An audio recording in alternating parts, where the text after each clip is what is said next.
त्रिपति गमांग आदिवासी संघर्ष मोर्चार राज्य सभापति आज कल्लरा ब्लॉकर खिलापतर छक ठारू एक विशाल शोभा बाहरी तहसीलदार एवं गोष्ठी उन्नयन कार्यालय सम्मुखें विक्षोभ प्रदर्शन करने सह 21 दफा दाबी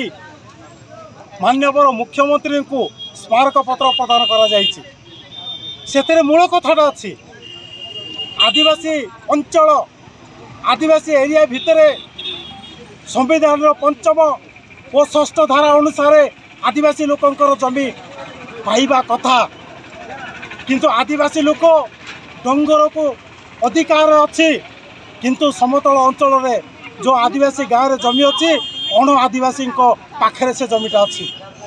तेणु आमे सरकार को निंदा करुचु सी जमी अति शीघ्र आदिवासी लोकंको नाँ रे पट्टा प्रदान करा जाऊ। सिक्काबाड़े आदिवासी लोकंकर जमी पूर्वपुरुषर अच्छी आंध्रतलार अच्छी कारडांगर अच्छी विभिन्न गाँव अच्छी एभली भाव आदिवासी लोकंकर हकटा को छड़े नेवा पारे आंध्रर माफिया माने एवं सुंडी कुमुटी बड़ बड़ साहूकार मान जो चेष्टा कर विरुद्ध रे आज आम आदिवासी लोकंकर समावेश होइछि।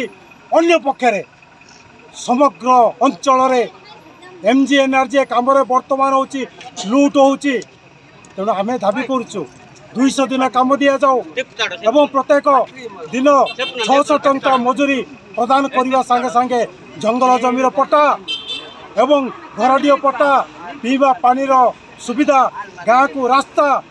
एवं जो जंगल परिवेशटा को ध्वंस करिया पारे जो मोदी सरकार आनी वर्तमान अच्छी कंपानी राज करुच्ची विरोध करिया पारे एवं आमर संपत्ति को लुट करिया पारे मोदी सरकार जो चेष्टा करछि ताको विरोध करी आम 21 दफा स्मारक पत्र प्रदान करछु।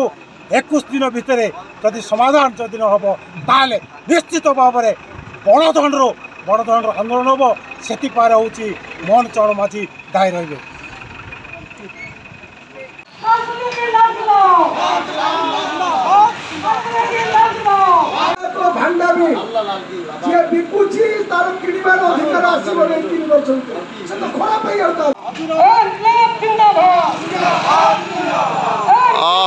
అక్కడే ఉండి ఇప్పుడు ఆటో వస్తున్నాము।